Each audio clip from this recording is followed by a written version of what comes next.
Chers frères et sœurs dans le Seigneur, et une des choses les plus frappantes qui soit dite du Saint-Esprit est celle-ci: il ne parlera pas de lui-même. Nous pouvons en déduire à quel point tout ce qui est de lui, tout ce qui a à faire avec lui, tout ce que nous pouvons dire de lui, ou tout ce que nous pouvons prétendre faire en son nom est chose sacrée et sensible. Il faut faire très attention.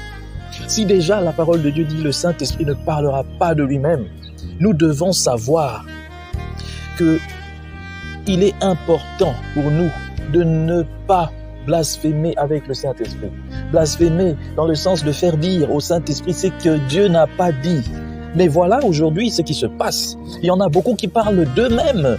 Il y a même ce prophète connu, bien sûr, ici au pays et puis dans les pays francophones et même anglophones, oui, qui une fois a dit que non, lui, il peut aussi déclarer des choses de lui-même. Ça veut dire que sa parole a la même portée que la parole de Dieu. Donc il peut déclarer quelque chose et de lui-même, il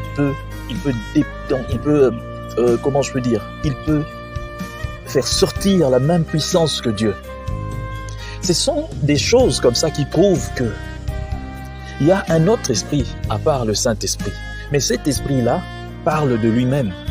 L'esprit de l'orgueil, l'esprit qui veut faire perdre les gens avec des messages bizarres. Cet esprit-là règne dans le monde. Voilà pourquoi, chers frères et sœurs dans le Seigneur, nous devons être vigilants.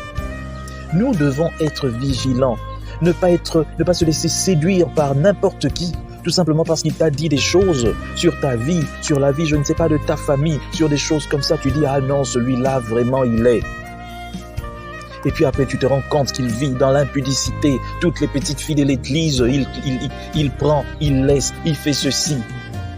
Un impudique, un fornicateur. Et de surcroît encore, vous allez apprendre peut-être un homosexuel. Quelqu'un qui est dans la magie, dans l'occultisme, dans tout ça. Vous ne savez pas là où il va puiser ces histoires pour venir vous dire. Mais vous êtes là, oui et amen. Mon frère, ma sœur, développons l'esprit de discernement. Ce n'est pas tout ce qui est dit au nom de Jésus qui vient de Jésus. Faisons attention. Dans la Bible nous dit tout. Nous a même parlé de Bar Jésus.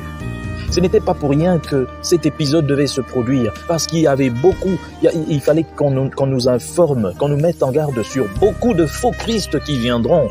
Des gens qui viendront vous parler au nom de Jésus, mais qui en réalité parlent au nom d'un autre Jésus, pas celui-là qui a été crucifié sur la croix, qui est mort et qui est ressuscité. Et nous saurons cela seulement dans leur façon d'agir. On reconnaît l'arbre par son fruit. Que produisent-ils comme fruit, ces gens, au fait? Que produisent-ils comme fruit? Ils sont égoïstes. Ils